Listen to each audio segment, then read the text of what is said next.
Eat, sleep, bet, repeat. That's how we get down on the opening line at EliteSportsBetting.com. I'll be your host, Benny Ricciardi, and as usual on Friday, we're going to talk a little bit of soccer. If you guys are like me and you live up in the Northeast, sorry, but you understand why I have a heavy sweatshirt and a winter hat on as it's about 20 degrees out. I know our esteemed leader, Rob, the MLB model down in North Carolina, hasn't left his house because of snow. And for some reason, I think it has to do with a baby or something. Duke also hasn't left his house in about 2 days.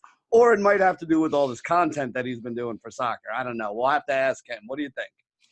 Yeah, it's soccer, baby. So it's 365 days a year, seemingly. Which, by the way, Euros are coming up this summer. I'm super pumped for that. We murdered World Cup.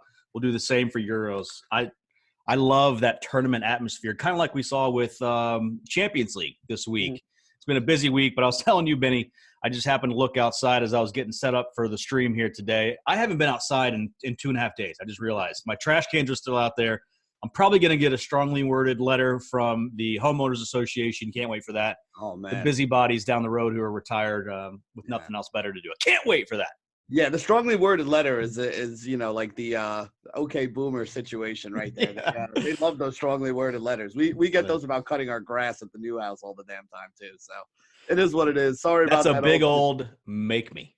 Yeah, exactly. Like, what are you gonna do? You're gonna find me? Okay, let me see that. We'll see. You know what I didn't realize, Benny, when we moved in, we do have a due that we owe every single year. It's voluntary. I didn't know this. You're never going to get me to pay a voluntary dues. I'm sorry. We still pay it. I don't know why. It's not a bunch of money, but I just found out recently it's voluntary. You know what, though? I mean, honestly, when you're living in a neighborhood like that, like, you don't want to be that guy. Like, you don't want to be that neighbor, because if you're the one who's like, yeah, I'm not paying that, word gets around, and then all of a sudden you start walking your dog and you got people looking at you with a side eye, and you're like, what the hell is going on? That's him. That's the guy that didn't pay. That's the guy that won't pay the dues. Yeah. That dickhead Duke. Yeah, that's the reason why we weren't able to get the new street signs in the development this year. Yeah, so. Right. But anyway, you guys aren't here to listen to us talk about crazy people who live in our communities. You guys are here to listen to us talk about some soccer. And we actually got a lot of soccer. We're going to go hopping around Europe here. Couple games today. This has been a busy week. I mean, you mentioned we had Champions League, we had Europa League. So it's kind of tough because you have a lot of teams that really just aren't deep enough, and nor should they be, to, play the same guys, the same 11 on a Wednesday and bring all those guys back for a Saturday. So we are going to have to look and see some of these rosters here. But let's start today. I think you said we got some plays in Germany and Italy today. So let's start in the Bundesliga, and, we'll move on from there. So what did you like in Germany today? Yeah, I mean, you hit the nail on the head, Benny. I say it all the time, but especially this Saturday, Sunday, with some midweek action between Europa League and Champions League, team news is going to be huge. So we'll have one play. We'll obviously do the 7:30 a.m. game, as is tradition here on the opening line for the EPL. But we do have a couple games today. There's some games over in France. Not going to touch on those today, but Bayern Munich are playing SC Paderborn, who is in 19th place in the Bundesliga. I actually made this game -3 with some juice on the over as far as the goal line, not even just the total. If you go back to their first matchup, it was obviously at Paderborn. Munich won 3-2. I don't see Paderborn scoring today, and so the total and goal line are relatively in line with each other. So what I like to do with these high goal lines, and especially considering Bayern's form of late, is just attack that first half line. Bayern's -1.5 in the first half on the goal line. Not a ton of value on the total, not a ton of value on just the three-way line. So let's attack that goal line and grab some goals early there. I mean, even just in the away match, Bayern had 64% of the possessions, 18 shots, 6 on target, scored 3 goals. It's going to be more of the same. You just look at their recent history. I don't even have it in front of me, but they beat Schalke 5-0 at home. They beat Hertha Berlin by 1 billion goals. That was away. Just beat FC Cologne 4-1, and it was 3-0 at halftime. Yeah, if I remember correctly. And they could have scored 10. It seemed like they kind of took the foot off the pedal. So let's look for them to kick the weekend off with a good early victory here and jump out to a hot start. Now, what are we getting?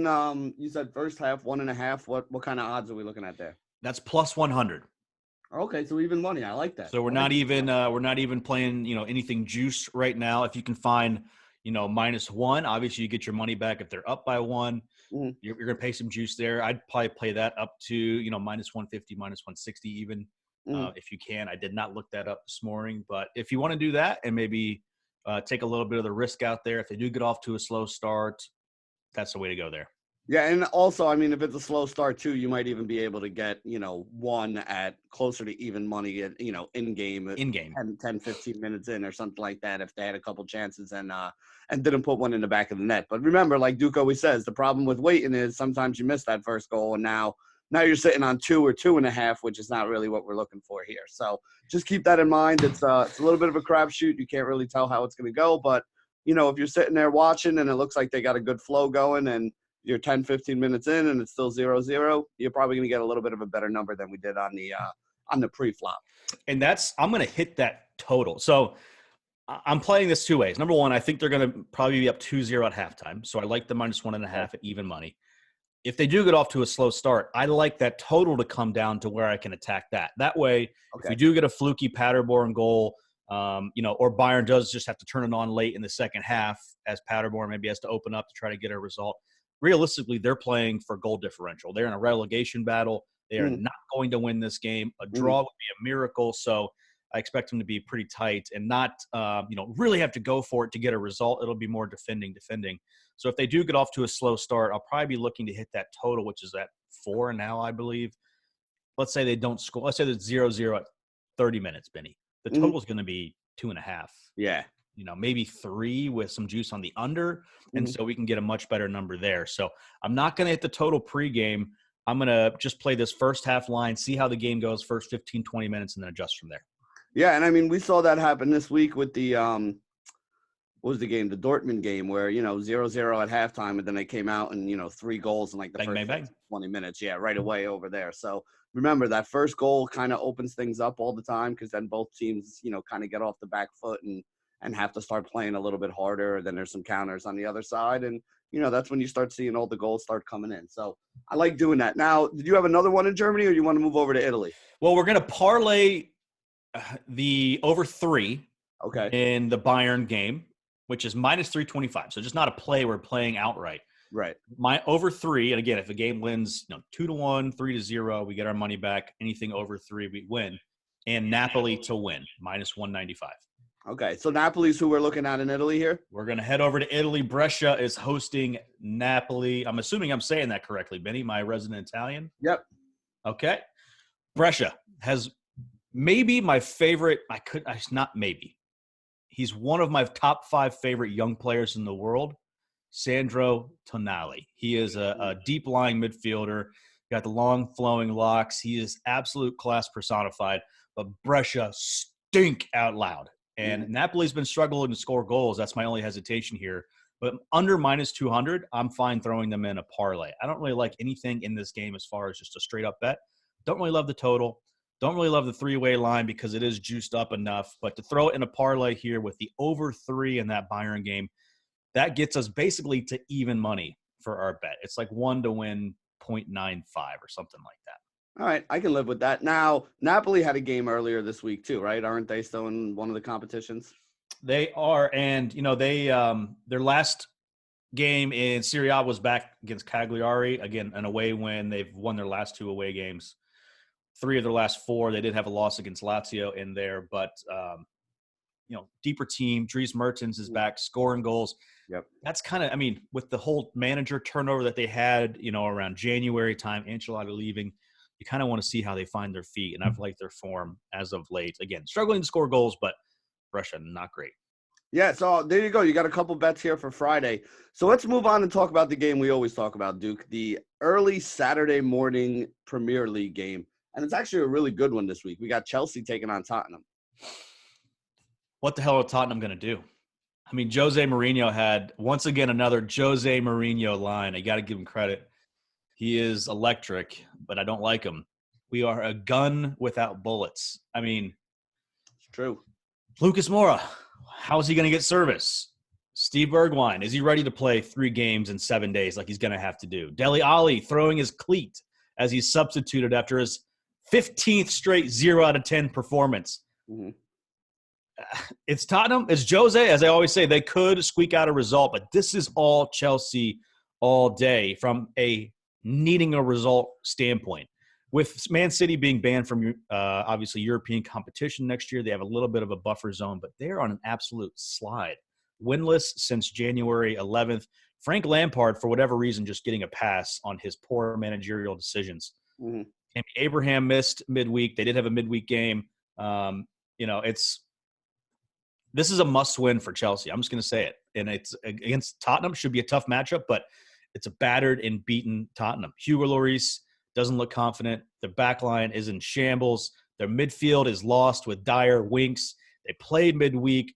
Dele Alli's throwing shoes. They don't have anyone that can score goals. Everything right here is leaning towards Chelsea for me. How about you? So I don't disagree with you on the face of it. Here's the problem that I have. Chelsea has been incredibly inconsistent, right? And not, that's not crazy, and I don't want to blame it all on Lampard because they have a lot of young players. And in any sport, that's always kind of the hallmark of young players is one day they can come out and look like, world class, and the next day they come out and look like these guys do not belong in, in this kind of a league. If Chelsea right here was – Chelsea's minus 140, right? Mm-hmm. That's my biggest problem. Like, I don't ever want to take Chelsea at minus 140.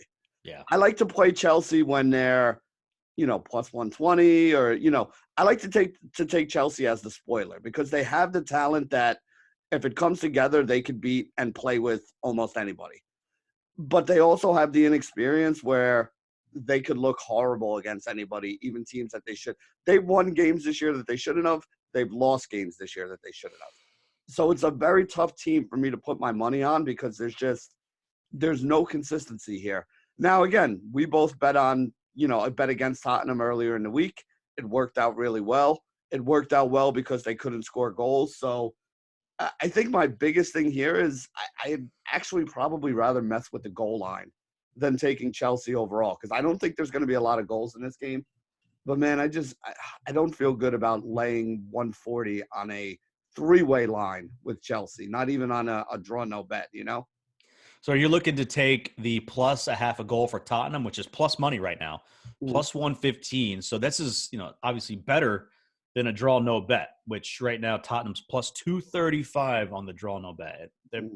That to me screams this team has no chance of winning. It should at least. I would normally when you see, they're plus 370 on the three-way line. When you see a line like that, that's usually reserved for like, one of the big boys playing against a team that's at the bottom. Yeah, it's like Norwich. Yeah. That's usually when you see lines like that. That's why I said it's just I don't know if there's value there. Like I agree with everything you said. Like I don't see how Tottenham's going to score. They've looked horrible. They're tired. They had a midweek game here. Like there's so many negatives here. I don't want to lay minus 140 on Chelsea. So here's a situation where we don't want to bet on either team. And by the way, you mentioned it, Benny. Let's pat ourselves in the back. We nailed RB Leipzig versus Tottenham. Wednesday was a good day. To the T. We had the halftime score right. We had the second half being the highest scoring half. You had Timo Werner scoring the goal and the win. We nailed that. But I think I'm gonna start doing this a little bit more, Benny, because I'm just, I'm like fire mode. I just want to bet on everything and just use my brain and just bet it. Right. I want to start betting game flows more, and it's going to be more all-in situations. So I may lower the units a little bit, maybe do more half-unit plays, but try to dictate game flow more. So if we're thinking about paths to victory here, what does Jose Mourinho want? He wants 1 point from this game. If he gets 3, he's going to be loving life. But away against the top 6 side who he's competing with for a Champions League spot, as they're tumbling down a hill here, he wants a point. So 0-0 at halftime is, again, what they want. I don't think we get there. I think we have a goal in the first half. I think it's from Chelsea. Chelsea's plus 135 in the first half. The total is 1 with minus 130 juice on the over. I don't think we get to 2 goals in the first half, so I'm not sure we can attack the total in the first half. I like Chelsea plus 135. Throw half unit on it, a unit on it. See how we do coming into halftime. I will say Tottenham, while they didn't score, did have some decent looks. Lo Celso in that advanced position was pretty effective. And it's back against the wall time for all these guys.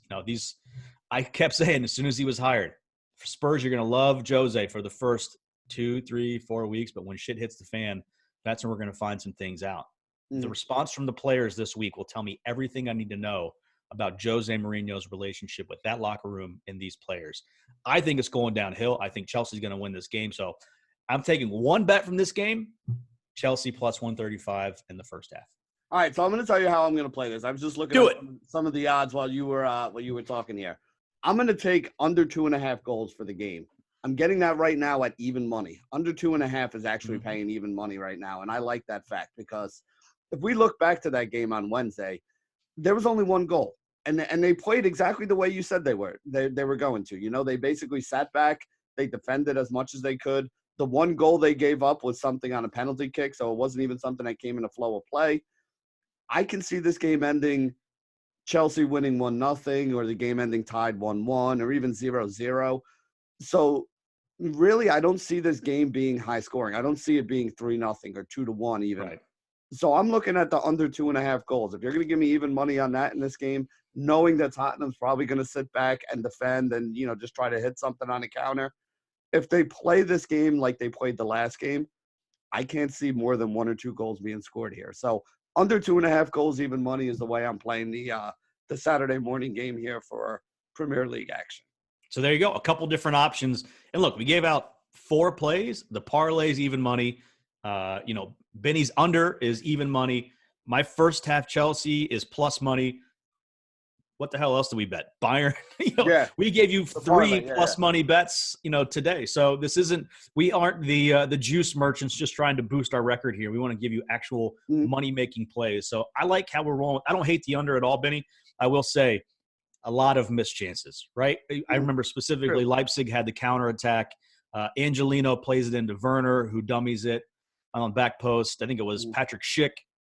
Wide open goal, kicks it right at the keeper. Gulashi had a couple really good saves on Tottenham shots. So that game was a lot closer. That game was a lot closer than it really should have been, in my opinion. I feel like there should have been a couple more goals in that game. And even on the Red Bull side, I was expecting. I mean, Werner could have had 1 or 2 of them early in the game too. He missed a couple chances that had me like, oh, here it is. Oh man, so was happy he got that penalty though. Was happy for our subs. Anybody who took him for first goal and Red Bull to win, you got paid about 7-1. If you took him just Red Bull, just him to score and Red Bull to win, it was paying like 3-1. So everybody should have some money in their accounts to make a couple bets this week. So follow Duke. If you want to get all his bets, you can go over to the EliteSportsBetting.com package. You want to get his fantasy information. If you're playing a little DFS, fantasy soccer, you go over to EliteFantasy.com. Duke, anything you want to add before we sign off here? The only thing I'll say, I don't love betting unders, but about the only way you can middle a game of soccer is to take an under. Get to halftime at 0-0 and then find a decent line in the second half to, maybe grab a over 1 and then, get your money back there. Who knows what? And then, or maybe 2 goals and then you grab your under 2.5 there. So I like grabbing unders at plus money, especially on decent totals like 2.5. We see this weekend. While we're not talking about a lot of these games on Saturday, Benny, EPL, it's a terrible slate of games. 3 or 4. And like we said, ugh. Yeah, and like we said, with a lot of teams that had games in the middle of the week too, it's not easy to talk about right now because you're gonna have some wonky lineups that get thrown out there, and a couple guys that are normally starting on the bench, they're gonna wind up getting out there. So that's really something you guys got to be in chat for over at EliteFantasy.com. Duke always does it every morning when the lineups come out. He'll go in and say, all right, here's what we're changing, here's what we're adding. We're off of this now, we're on this now, because like always, the starting 11 definitely dictates a lot of things in soccer in terms of both the total and the side that you might want to be on here. Hey, Deontay Wilder by knockout over Tyson Fury this weekend. Can't wait. Good UFC card. Boxing on Saturday night. My mother-in-law is coming in town, so please pray for me, Benny. It's going to be a fun weekend. See, it'll be good, though. When your mother-in-law comes in town with the baby now, you don't matter. Like, they just ignore you. So they can hang out with the baby, and you get to hang out and watch all the sports. So it actually works out well. And it's my job, too. Right? As somebody with 3 kids, I know from experience. Go win some money this weekend, kids. That's it. For Duke, this is Benny signing off for another episode of The Opening Line at EliteSportsBetting.com.